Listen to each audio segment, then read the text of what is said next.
So we need game people driving innovation, designers driving innovations, not these technologists anymore.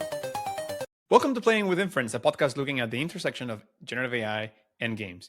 Today we're talking about a semi-regular topic, which is looking broadly at the state of the field, what's released, what's working, what isn't. What are the big things in the horizon that we as builders are looking for?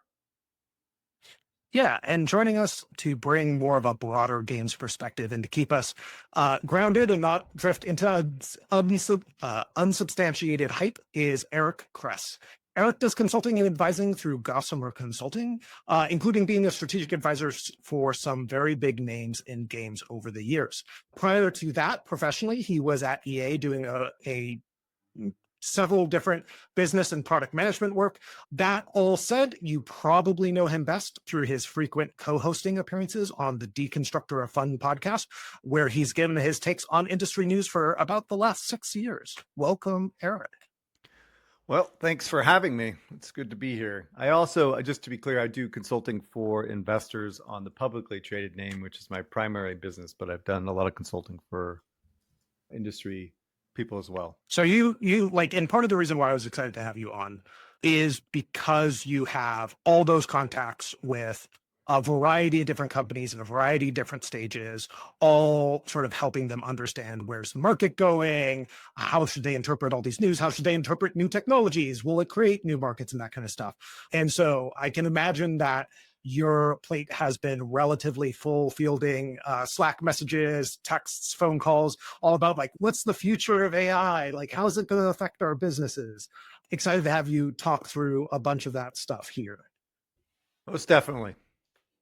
Awesome. Always a hot subject about what AI is going to do for our business, versus other businesses, right? And I mean, let me just basically say it up front before I get all cynical, is that I am very, very bullish of AI. I'm actually excited about what AI can accomplish across the board, across the entire ecosystem. I've seen it in many, many different areas. Like my wife's a veterinarian, and that's like the technologies are being embedded there, or in other doctors and things like that. I do think AI will have an absolutely revolutionary effect, far broader probably than the internet or server tech, client server tech back in the day in the 90s. However, I remain a little bit skeptical on the content side and the media side on what AI can do. Yeah. Last time we went through sort of a state of the industry, one of the big things we sort of talked about is breaking it up into two biggish categories that obviously get broken down further from there. But the big ones that we've seen demos or announcements or sort of companies being founded around is, one side of it is the tools to make games, right? Tool development, like, whether that's in all facets of game development, building generative assets. We had Uthana on, who does text to animation pipeline stuff, obviously InWorld and Convey and a bunch of companies here in that space. But also, I know you guys have talked about it on DOF of, this is also moving into the UA and advertising and marketing space of how do you use AI to get those pipelines up. And then there's the other side of it that I want to get into later in the episode, which is like, how do you actually build games in the space? Like, what are the games? What are the experiences? And that's sort of a separate bucket. But if we jump back to the tool side of things, I'm wondering if you could give us your off-the-cuff impression of like, how have you seen that develop? I imagine that a lot of your consulting folks have been very specifically interested in like, hey, there's all these tools on the market. Should we be looking at them or not? EA did its somewhat infamous demo of Cardboard Box game generator land. Curious to start with that side of the business and hear your impression of that and where you see things that are compelling and where you see things that are not so compelling. Yeah, I mean, at a high level, there's been absolute huge impact to UA right now in terms of AI. Now, we've also seen these type of technologies exist for decades in terms of machine learning for user acquisition, but I think AI is definitely taking it to another level in terms of content generation, of creating assets and advertising assets, which already is having a really, really impactful thing on that side of it. From the game development side, we see it obviously as a tool across the board that people are using and leveraging to create efficiencies. However, I think there's a challenge in terms of embedding these technologies and tools and technologies that people use from a game development perspective, particularly for AAA and even for mobile, right? So we haven't seen any of these tools really hit mainstream adoption. And so many of the people I talk to basically suggest that we will not see real mainstream adoption of this until it's embedded within Unreal or Unity, right? And then these tools will be really impactful in terms of how games are development.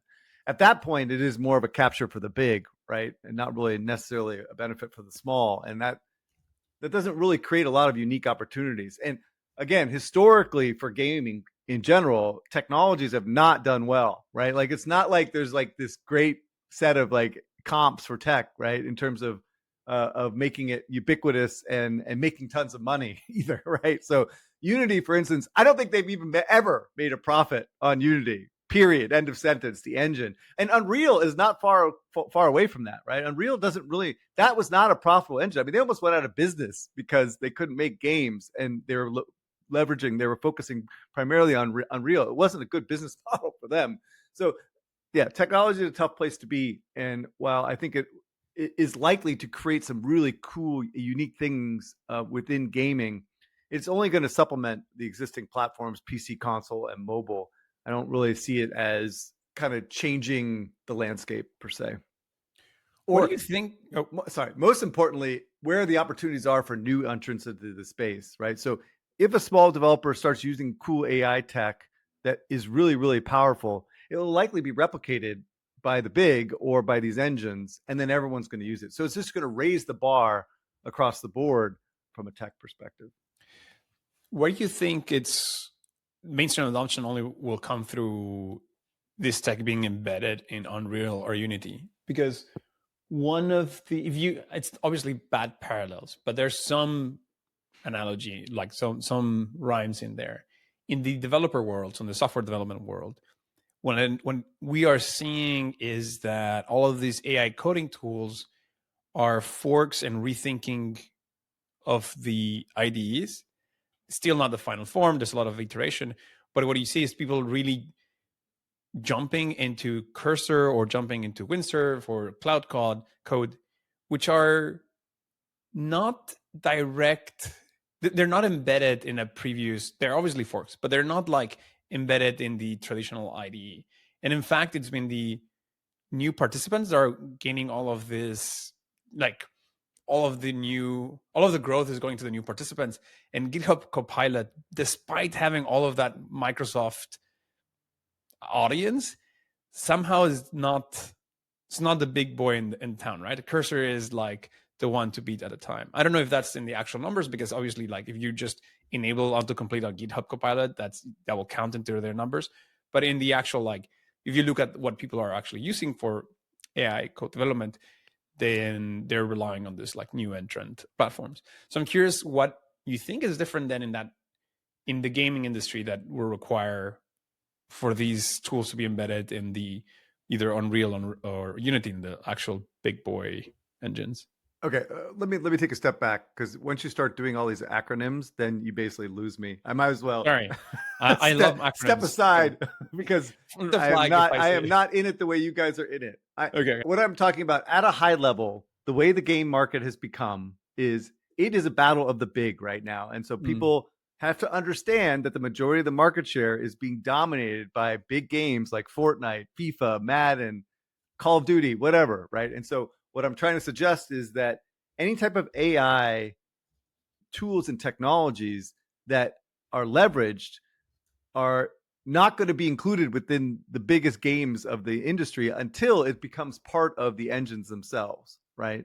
So all these AI tools may help facilitate the processes that are in place to build these games on a regular basis.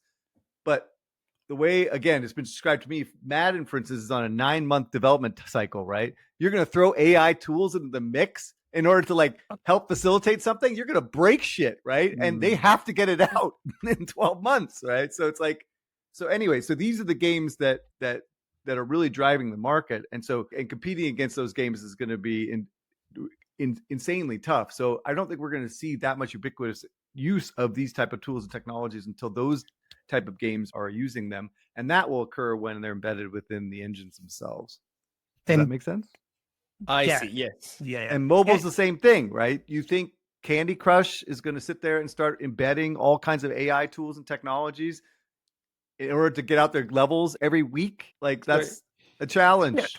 Yeah. Let me rephrase if I understand. There's like fixed pipelines and workflows that the big ones that have most of the market already have, and adding this stochastic magic genie is gonna throw a wrench into their engines of production.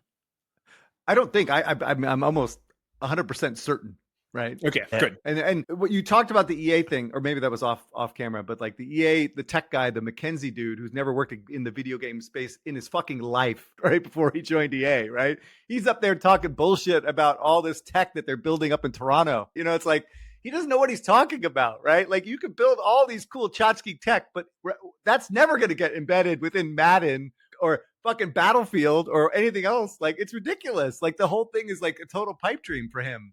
Like he's yeah. Anyway, so I don't want to go further on that that route, but it's like it's insane. Yeah, Ramon, I think the other big difference it is sort of twofold. One is when you talk about like cursor taking off within that space, like that's a very single discipline space that I think, when you're talking about the IDE, really only engineers use it. So I think there's just a lot of preferences and differences in that customer base. And engineering has sort of always been much more fluid as far as the tools that they use, which IDEs, which things do they like, all that kind of stuff, right? And so they're probably the most open to moving around. But the challenges in game development is as soon as it's collaborative of engineers and artists and whoever else, like Right. it makes it much harder for a new unproven entrant to be the glue between all that stuff. Yeah, let me give you another example that I'm talking about, so I'll be clear on this. So, like a lot of people talk about player-driven content creation as a what's the right word? As an unlock for AI, right? And I laugh because it's like, imagine putting player-created content creation in Call of Duty, right? That's crazy, right? You will break the game, right? Now, I'm not suggesting that AI does not unlock that. It certainly does, right? There's all kinds of tools and technology that Roblox is using. Look, maybe UAFN eventually will use. And I'm sure the tools that you guys are using are super amazing in that front. But actually embedding something like that into Call of Duty, it will break. Like it will break, right? NPC interactions, like all these like different things that you guys that there's out there talking about it sound great on paper, and they could really improve certain elements of gameplay. But to embed these things in the existing games, it's just gonna break things, So Yeah, especially in larger games, like when you think about the Call of Duties, the Maddens, the FIFAs, right? Or I guess EA, FC now, not FIFA. To your point, and I think this is sort of an important line to talk about, is like these are the games that generate the most money in the games business. Like when we see games market numbers go up as a whole, a lot of that is the rise and fall of these different games on any given cycle, right? yeah, it's like 90% of the revenue, right? Probably for PC console, and about that for mobile, right? Are the top games. Yeah. Although I do want to go back very quickly on the mobile side.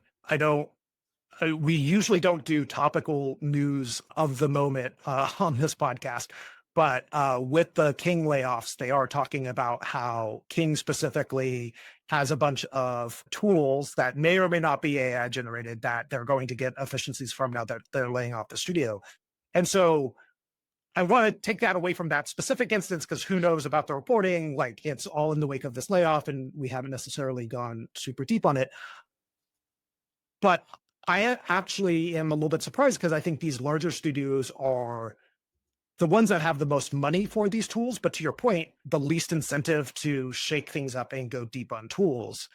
So I'm curious, like this has always been sort of a tension for me of like that sort of idea of a tools play within generative AI is your best customers are the ones who are least incentivized to use the And they're stuff. generally using the oldest tech too, right? Yeah. Call of Duty engine is like 10 years old. It has been completely bastardized over and over and over again, and they evidently came together on the same tech recently in the last couple of years, but still it's archaic. And King shit ain't much better, dude. You know, I mean, I'm not dissing them. I'm just saying, like, that tech is like 20 years old, right? So imagine. I mean, you guys are engineers. You understand this stuff. I don't even understand this stuff. I'm just repeating what other people have told me. Like, it is very, very challenging to. The only real experience I had was when I was at Kabam, and we had amazing development group in Vancouver, and they built the engine for Concepts of Champions. And as much as I love those guys, that engine sucked balls. Like, it was terrible. It was absolutely terrible. And they spent years and years and years like retrofitting that shit for Marvel Strike Force, right? And that game was super successful. But now that game is sitting on the shittiest tech ever, right? And it's impossible to unwind it. And that's part of the reason I think a lot of it has had a lot of challenges over the last year since Scopely acquired them. Anyway, sorry, so that's a tangent there. Again, you guys are the experts. I'm just repeating what people have told me. I'm just curious because if I follow what you're saying or what you guys were saying, it sounds to me that this is just typical innovators' dilemma, right? Like, it's just they have no incentive, so they're not going to be the ones innovating. It's going to be the new entrants. Especially when I think about you were talking about player-generated content on Call of Duty. I think something we've discussed in different ways here in the podcast is how if you want to embed this technology in games, and I guess it's true also in the tools, you sort of want to design in a way that it makes sense. So if you want to make a game that has a lot of player-generating content with the assist of AI, then you probably want to generate it in a way that it makes sense to really get a lot of wacko stuff in the game. Does that make sense? Yeah. But yeah. So shouldn't we be seeing like and maybe this is jumping into the other section that you were hinting at, Carl, which is the not tools and tech and more the experiences. Shouldn't we be seeing new experiences, or shouldn't this lay down the opportunity for new experiences from new entrants in the field? I mean, that's where I was far more bullish, and I think where we met for the first time, Carl, when we were at London Ventures, was talking about like new technologies and new experiences that unlock new audiences and unlock new gameplay and unlock all different kinds of mechanics using AI. Like, that's exciting, right? Because again, we are in a very, very tough part of this video game space. Like, there is no innovation anymore, right, in the space. And I know that's a controversial statement, but like, for the last 10 years, we really haven't seen any innovative games, with the exception of like Pokemon Go, Fortnite, and maybe Clash Royale, right? Those are the three games that came out in 16-17, by the way, which is like almost 10 years ago anyway. And part of it's because we're both in a very mature spot in the gaming space in terms of both console and mobile, right? And customers have kind of fixated on what they want to play on things. So why I think AI is exciting is because it does offer the capability of creating something completely new and unique that customers haven't seen through, to break through this innovative dilemma problem, or this kind of like, I don't know, slog that we're kind of in right now. And so I guess that's why I was excited about it. That's what we talked about like a few years ago at the whatever that summit, London Ventures. Yep. Yeah, and I think I'm very excited about that idea of new genres, and I think that it speaks to something you sort of brought up, Ramon, which is when you're working with this new tool that has this very new paradigm of how it generates content or how you interact with it. Like, we've talked about playful creativity a bunch on the podcast, right? You sort of need to build an experience that centers on that, right? And like really leans into it, because otherwise it's just not great shoehorning it into something else and especially with this technology where it's natural language and probabilistic, it can really break other experiences you're building. And we've talked about that with a few guests at the same time. And so I do think that like new genres, totally new experiences are the exciting part. And that's certainly where you, like myself and Ramon, have gravitated towards. when we think about what's actually released in the space, right? Like I think since we recorded our last one, the main new entrant that has actually gone to market that I've seen was the next game by the Death by AI folks, which is The Last Show, which again is still sort of a party game, almost a Jackbox style game, with the judge being AI, right? So like you're participating in a game show and the judge is AI, and so it can have funny stuff. And that's not really like they've hit a lot of scale with Death by AI, but that's not really going into a totally new genre. I'm curious, have you guys seen anything that's gotten you really excited about potential new genres? Anything, even if it's unreleased? I know, Eric, you occasionally get to see things or get privy to things. Anything that's jumping out in this new, like, hey, what are new spaces? I mean, at GDC, I got a pitch from Nico and his partner. Nico is from used to be from Bitcraft, and he was like the crypto czar for a while, but clearly has shifted over. Anyway, he was almost religious about the crypto stuff, but now he's religious about the AI stuff. So you can take that for what it is. We love Nico, but anyway, he pitched a really unique, crazy idea, which I'm not even going to do it justice, nor should I tell you what it is, but from my estimation, the amount, and now this is where I get over my skis, so I'll be at first to admit it, but the amount of compute that would be required to accomplish this seems not only impossible, but very expensive. But again, I'm way out of my depth on this subject, and I don't know what tools and technologies will exist when this game ultimately comes out, or whether he'll ever get funding at all. But anyway, his idea was actually quite interesting and unique and potential, but then again, like it's tough, right? Because it's a really, really tough environment to raise money right now. And so it's like, who's going to make the big bets on game tech when all these investments were made on stupid stuff in 20 and 21, right? So that's the challenge. And the bigger challenge, and I don't want to go on a huge rant here because I know that's not your podcast and that's my podcast, but my problem really is that these tech bros are really driving this stuff. I was listening to a podcast recently, and I don't even know which one. It doesn't even matter, like VentureBeat or something. And these guys are fucking geniuses, right? They are so much smarter than me. They are fucking in the clouds, but they're waxing poetic about this bullshit, right? About creating like these unlimited universes because they've read Snow Crash and they've watched Ready Player One like 12 times with their kids or something, right? And they have no idea what they're talking about. And I think the big distinction and the challenge is they're removing design away from everything else, right? Yeah. Content creation, world creation.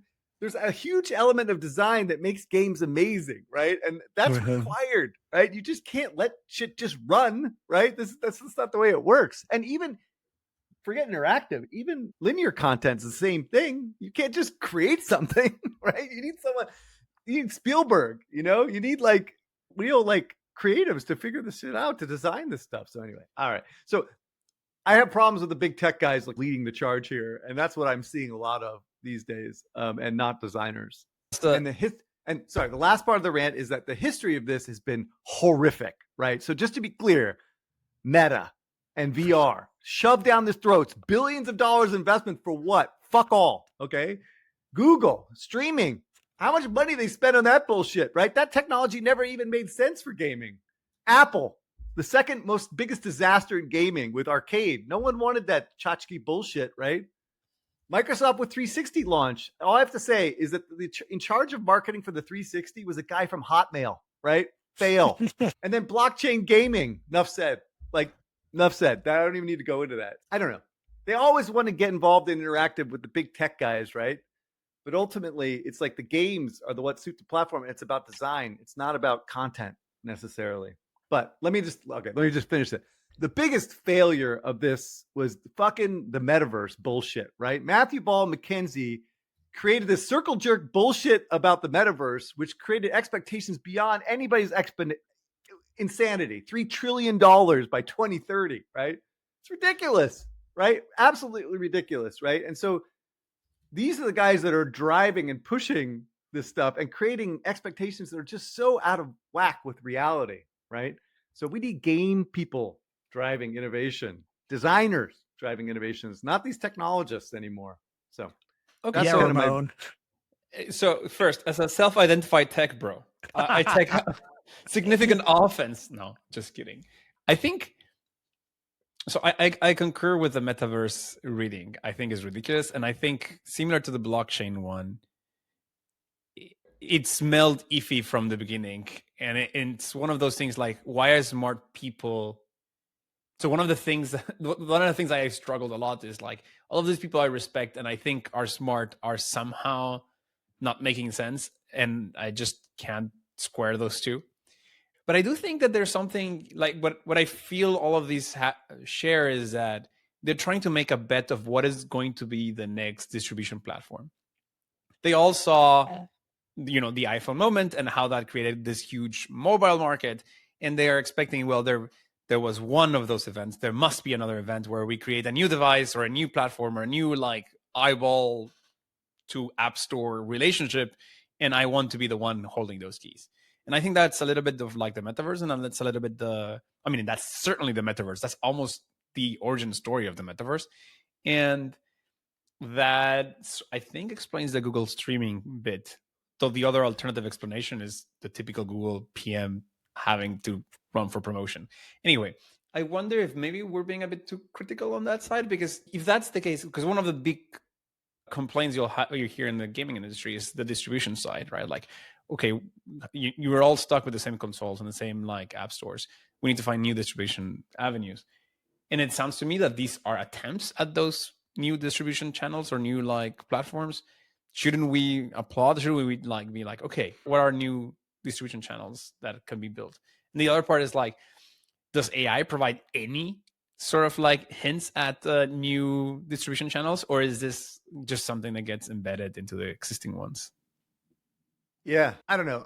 I think Stadia is the great example of a distribution plan. Like, it always comes back to like that Jurassic Park line, right? Right, where just because you can doesn't mean you should. And ultimately, like, these technologists at Google created a great technology for distribution of interactive content, like over the internet, right? That was amazing, but the customer didn't give a shit, right? And the customer didn't want that. Like, the console customer actually not only didn't want it, but hated it. They want their consoles. Like, they should have known that, and they did know that. Most of the people that actually were working there were gaming people. They all knew that this thing was going to fail, right? It was like it was a train wreck beforehand. So it's like, I guess a lot of the tech guys just seem to ignore the customer. They feel like if they build it, they will come. Like, that doesn't really exist in this world.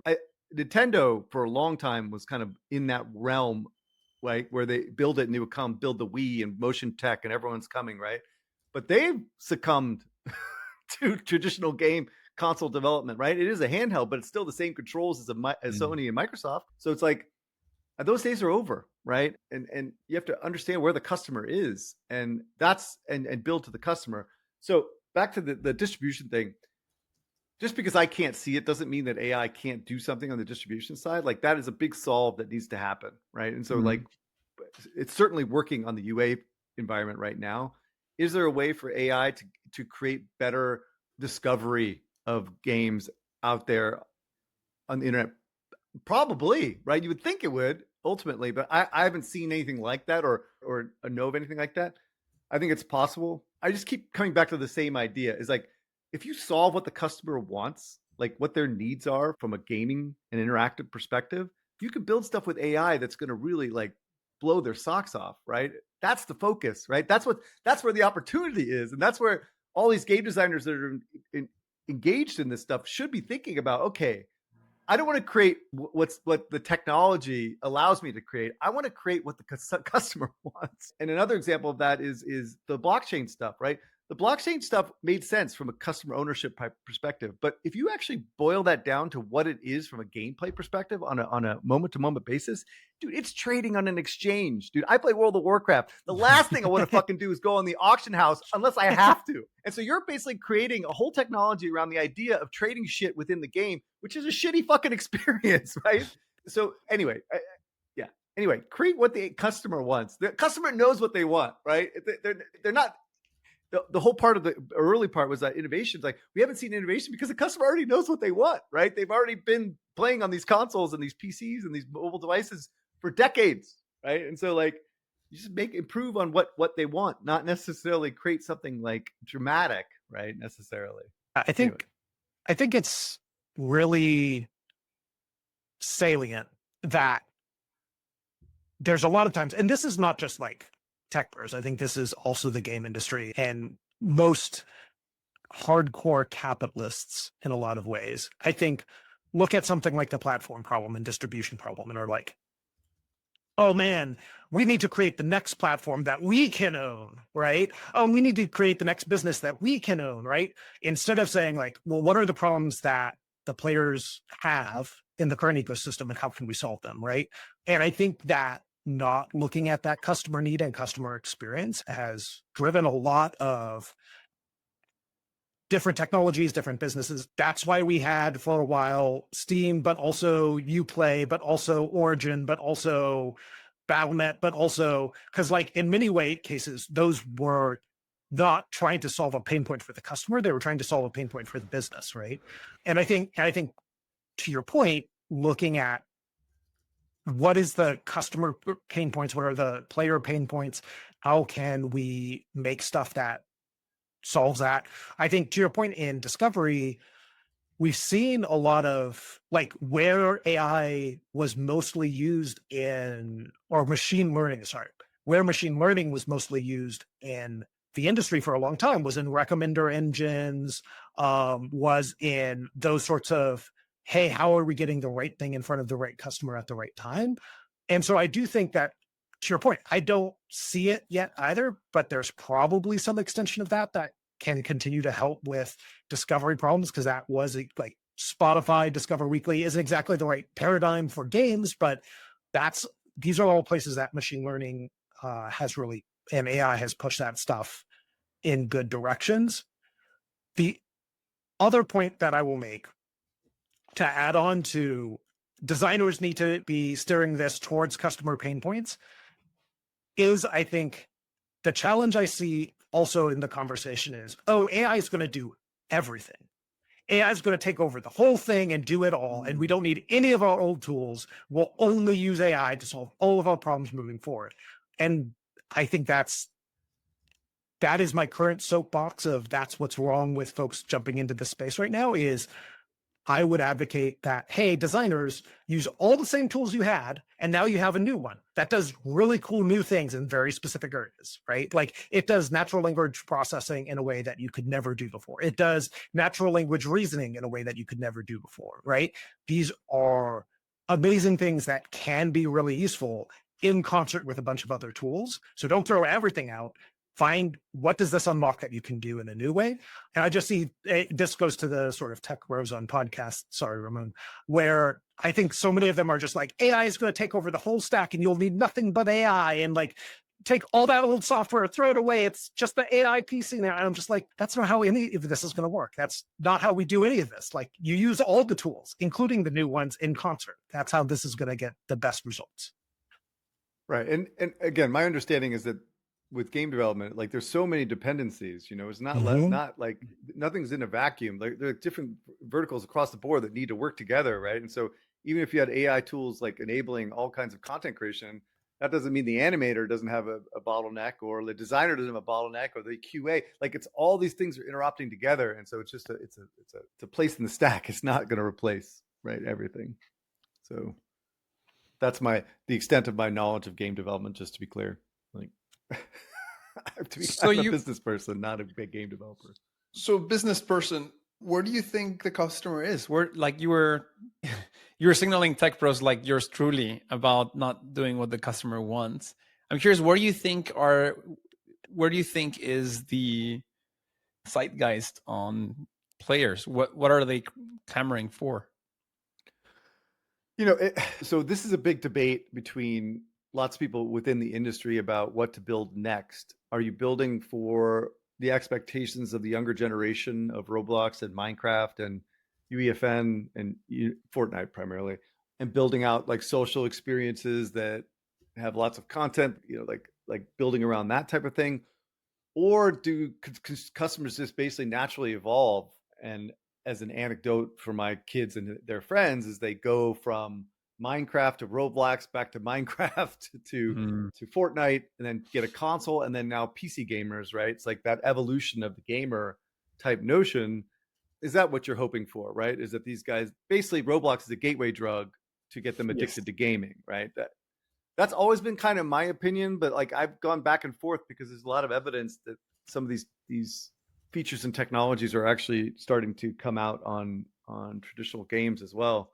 And then mobile is the last, where the 65-year-old ladies are spending tens of thousands of dollars on fucking Candy Crush, dude, or Social Casino. It's like, it's absolutely nutty, right? But does the current generation that's playing Roblox, is that going to change that behavior when they're 65 years old? I don't know. But so I guess to answer your question more specifically, I think some opportunity exists to creating these tools and technologies for user-generated content, right? To actually create a platform that embeds these things to make it much easier for people to create content. I think that's interesting. I think Roblox should do it, UEFN, right? Like, I mean, they're big platforms. Like, there's something there to create like social experiences around content generation. Like that's cool. I think there have got to be more genres around kind of role-playing content creations around different IPs, right? That don't get any love. Like the one pitch I had with a Jane Austen novel, throw that in an LLM and then create some kind of amazing experience on that for that particular audience. If you could do that in an inexpensive way, I think that's interesting, right? To expand the possibilities. Netflix was like, now I've been talking so much shit about Netflix over the years. Like, I don't even know. I'm just talking out both sides of my mouth at this point. But like, the promise of Netflix was that they were going to be able to create this type of experience with some of their IP on their platform. That made the most sense to me. They went so fucking off the rails after they launched this thing that I had no idea even what to think about it. But they look like they're coming back to where I was at like 3 years ago, and they could create like procedurally generated content for their IP as part of their subscription. Now, that's great for Netflix. That's not necessarily good for gaming, right? Because that seems very extractive, right? Of like, they're just, for the subscription, you can get access to content that is endless, right? That's a little bit scary to me. However, for them, that makes sense. So that I think there's something there. And I don't know what they're actually greenlit right now at this point because the new management over at Netflix, but what they're doing seems to be smart. So I think there's opportunities there. I think mobile is a really tough spot for AI. I just the type of games that do well in mobile are really gross. Like, it is really extractive, and that's not changing anytime soon. When you have 3% conversion, you're talking about like really, really deep monetization design, which I don't know how much AI really gets involved in that. This is not a content creation game. This is like systems and monetization engine. You're creating progression engines in some capacity. So mobile's tough, but I think there's cool opportunities, single A, double A, with different IPs and building out like, procedurally generated content, but it has to be designed, right? It has to be designed into a game. It can't just be content, right?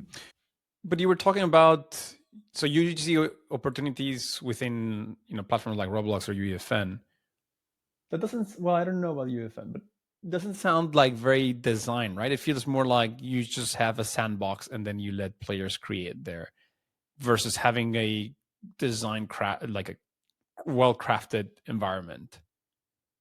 Or well-crafted. No, I guess what I'm suggesting is that it may not be Roblox, it may not be UEFN, but like creating a platform to allow that kind of game, that creation, with that in mind. I mean, again, Roblox is a 20-year-old tech, right? That they're in constant tech debt, trying to figure out how to evolve that, right? But building something new that enables users to do that.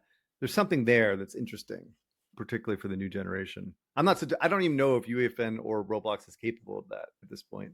I mean, they're probably throwing a bunch of dollars into it. Yeah. From what I understand, Roblox is absolutely investing in GenAI tooling additive to their engine. We have not, outside of the Vader experiment, we have not seen a lot out of Epic on the GenAI side. Yeah. The cursing Vader experiment. The interesting thing, I think there's a lot of, we've talked about this a couple times on the podcast. I think it's really interesting. We have seen out of sort of the generative AI wave, especially in consumer, this idea that Ramon calls playful creation, where part of the joy of interacting with these things isn't necessarily making something that is high quality on the outside, but having an enjoyable time going through and making that thing, right? Like, I think Nabil in our very first episode compared Mid-Journey to scrapbooking for tech bros. We've seen a couple games play with this idea of like, hey, it's just fun to engage with this and create something that's, to some degree, what vibe coding is kind of turning into, is like people aren't actually producing useful things at the end, but they're having fun along the journey. It's about the journey, not the destination. And so like all of that lines up to like, hey, if there is a platform or an experience that is really centered around, even with Roblox, it's not about you go into a hole, you build a game, and then you hope people enjoy it. It's, hey, we're coming together and we're enjoying the journey of putting this game together and playing it. And maybe you pass around almost like playground games, right? Like where kids would just have like, well, I don't know, we have this wall, we have a stick. What game can we make with it, kind of thing? And it's just fun to come up with your own sort of rule set for your friends. I think there is potential value and interesting ideas there that actually, to your point, leans into what's possible. So the only pushback I'll give you there is the business model seems impossible for Yes, that type of experience. 100%. And so, wait, why? Because people aren't paying for that kind of thing. See. And we talk about what Roblox's incentives are, right? Like you look at Grow Garden, dude, that is the most egregious monetization sink I've ever seen in my life. They threw the fucking kitchen sink at that thing in order to monetize and extract as much money as possible, right? That's not some kind of like kumbaya, let's like explore the universe together type like stuff. That is as extractive as it gets. Like I said on the podcast last week, it's like, dude, makers of Farmville would be absolutely rolling over in their graves watching this shit unfold in terms of what they put in that game. Oh my God, it is egregious. So it's like, that's what's the point of this, is that is what's doing well on Roblox, right? There's no incentive to not do that, right? And that's where that platform is, right? UEFN is obviously a little bit more traditional, like cosmetic, engagement stuff. But man, Roblox is a cesspool of garbage from a monetization perspective. It's almost too extreme, right? In that way. No. So that's why I think you need a new platform for discovery of new types of content that are driven by AI potentially. I just don't think you're going to get very far on Roblox given their algorithm. So I'm not super familiar with Roblox, but it sounds that it's similar to the extractive monetization that you were describing in mobile. Then it's like a casino type of environment. It's basically labeled as casinos for children. Because everything is based upon chance, right? Your chance of getting the right pet, the chance of getting the right crop, the chance of getting the right seed. You're rolling the dice every second, and on top of that, the mechanics are you keep coming back every 5 minutes or something. Like anyway, it's a sick. Just ChatGPT it. You can see exactly what the hell is going on. I'm not going to describe the whole thing. It's really, really bad. Okay, so mobile is out, Roblox is out. UFN seems to be like an okay place. What other platforms are okay, or distribution channels are okay for? PC will be a big opportunity, right? As the PC continues to grow in different parts of the world, and I think that's an obvious platform. And then obviously distribution through Steam, and much lesser degree Epic. And then consoles opportunity, but then again, you're competing against the big boys, right? Yep. So one of the things that I wonder is, one of the screens that we stare a lot to, but is not super gamified, is like the TV. As in, like, if you don't have a console, you're watching Netflix, but you're probably not playing games. And there's this company called Volley. They make like party games, but the point is like they use voice. They're still relatively small, like they're doing well, but still relatively small. But it appears to me as like a glimpse of a potentially new distribution channel, uniquely enabled by the fact that AI enables commercial grade transcriptions. In this case, because of voice, right? So You turn on your TV, you put your volley game or whatever, and you play what is it? Trivial Pursuit. Yeah, exactly. One of these like games. I wonder if there like another option for like an avenue of this, like I don't know, playing games. I don't know how good that is, but playing games on your commute to work. It's it's all audio and you can do this with voice. I wonder if there are other such venues of we already have this like dead time, and because of voice or because of some other feature, now that can be also a time to play. Because I feel like part of the problem is that all our day or leisure time has been split up already, and it's either you compete in one of these existing chunks of time where people have leisure, or you find a new chunk of time that can now be made into leisure, which is sort of the mobile story, right? Like being able to play a game on your Starbucks line is sort of a thing. Yep. I mean, it extracted time, like Exactly. exponential, right? Away from TV, I guess, movies. But I think you're kind of right? It's basically a timeshare, right? You're trying to unseat others for time and create more compelling content. And I think what we learned at EA, what Bing Gordon says every time he gets up on the speech is like, interactive is better than passive, right? So you create the right interactive experiences, you should be able to unseat even TikTok, right? In theory, right? That sounds like an impossible task, but I think the challenge is that TikTok is just the right amount of interactive to make that hard. Yeah. The it's like Tinder, right? Like that little swipe minimum. It's the swiping, but it's also the like. When I compliment TikTok, a lot of what I compliment is they figured out it's really bad for creators. Like, so TikTok creators kind of hate their life, but one of the things that they really leaned into is trends and like making videos on top of other people's videos and editing them and doing dance trends and all that kind of stuff. And that actually contributes to a feeling of interactivity because you're watching people play back and forth. And so you're like, oh, I'm playing back and forth. Like it's a very parallel play kind of thing.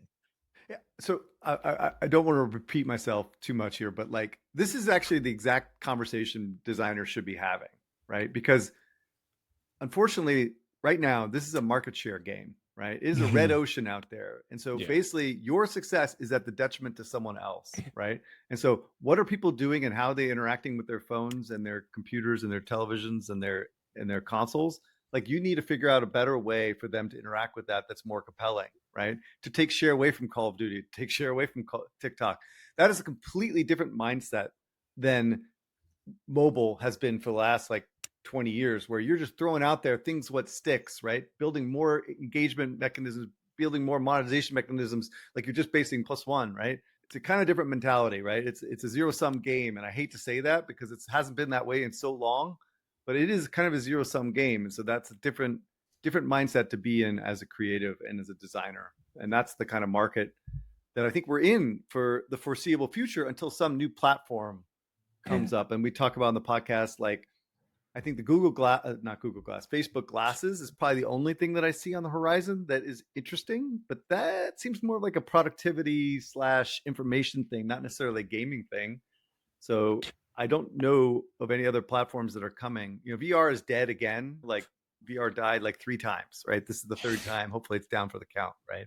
But oh, don't worry, it'll come back. I'm sure it'll come back. And don't get me wrong, I bought 3 devices, dude. I love VR. I think it's amazing, but it is not a consumer tech, right? It's not what customers want, right? That's just not.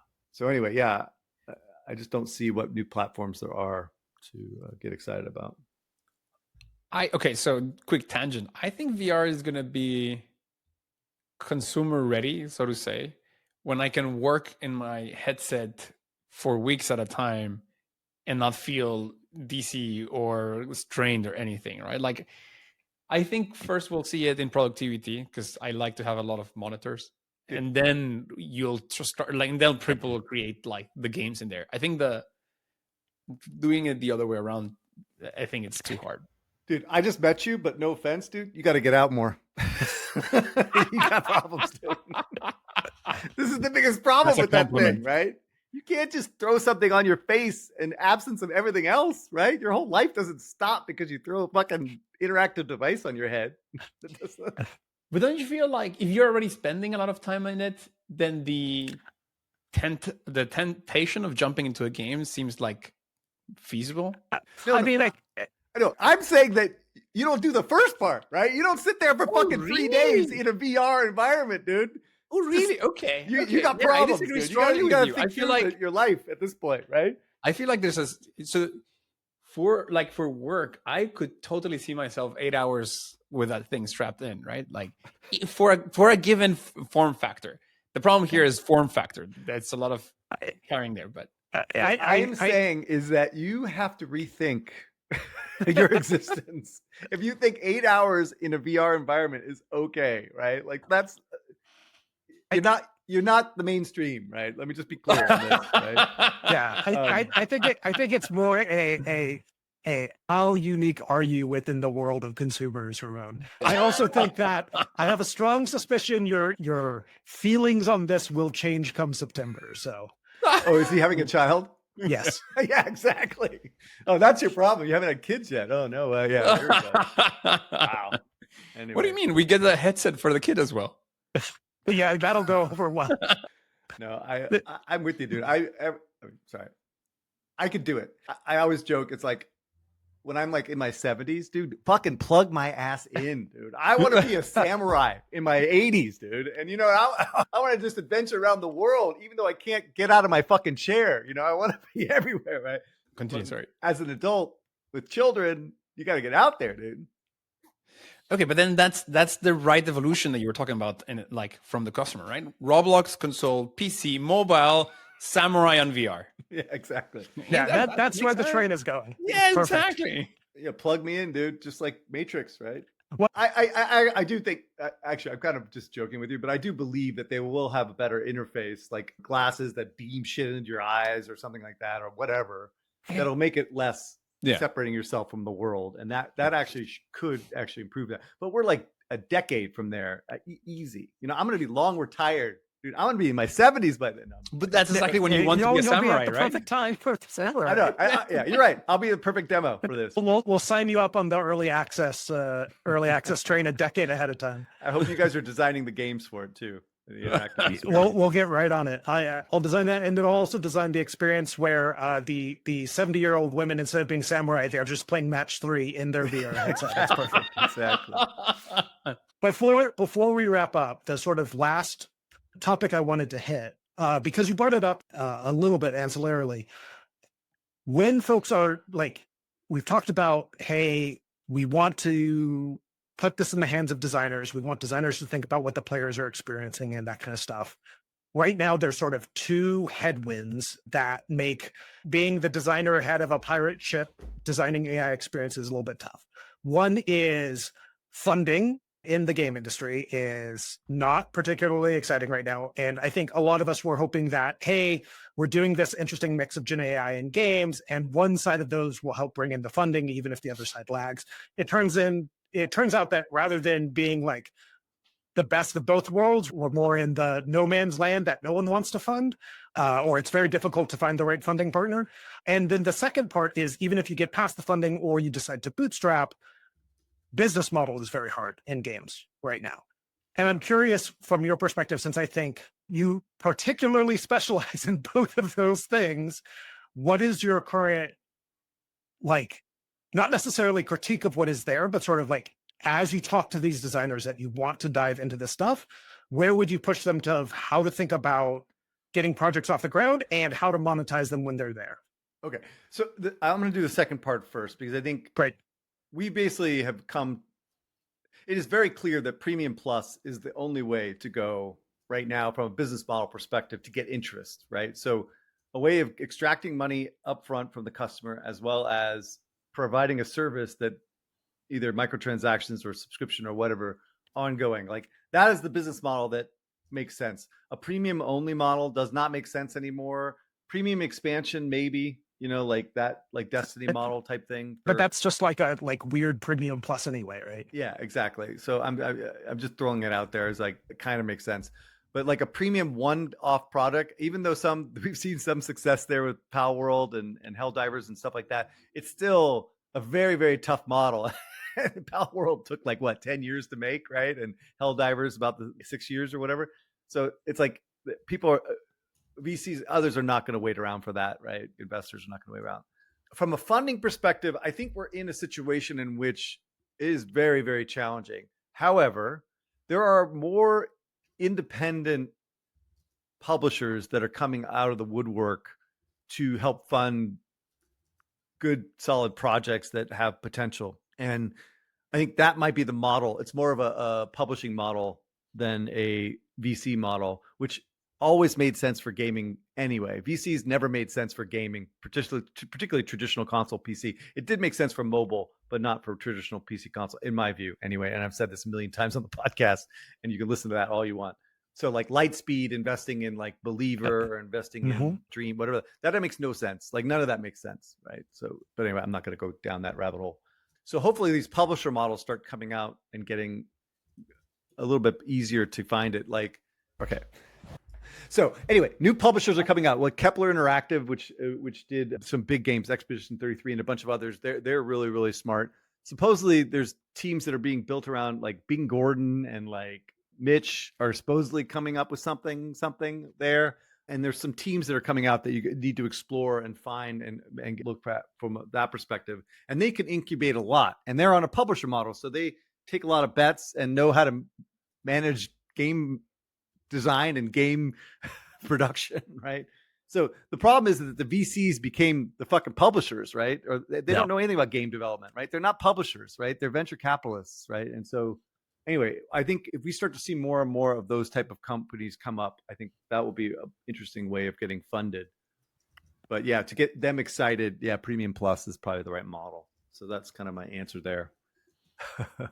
But all the VCs I talk to are basically kind of running for cover at this point. Yeah, although there's some you have way better view of than I do, but I feel like in a post-Dream investor buyout, there's a little bit more leaning into mobile. No, that's true. Turkey in particular, I'm a advisor for Laton Ventures, who's doing really well out there because there's a lot of great talent out there that, you know, and they're building amazing games out there. So, and spending shit tons of money on marketing. Believe me, God, Jesus, they're like 2-year paybacks. That's why mobile is such a shit show, dude. It's like these people are just spending insane money. Like that. Anyway, don't get me started on that. But yeah, mobile has seen some of a resurgence, but primarily in the puzzle space. But like the AAA stuff or the core stuff, it's all Chinese are really destroying everybody right now. Yep. So, and taking over the market.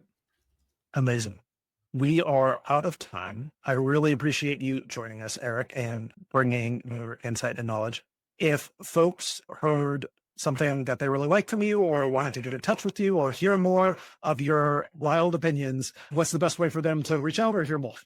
I'm absolutely whore on LinkedIn. You can always reach me on LinkedIn, and please listen to the podcast Deconstructor of Fun. I do think it's a really good way of keeping up to speed of what's going on in the industry holistically, both console and mobile and PC. And yeah. Awesome. Thank you so much. And we'll see you next time. Thanks, Eric.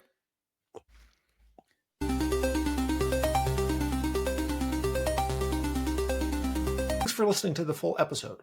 We really hope you enjoyed the discussion. It would help us out a ton if you subscribe to the show on your platform of choice, as well as shared it with folks you think would find it useful. You can always check out playingwithinference.com to get in contact with us, join our Discord, or just find the links to the episodes. See you next week.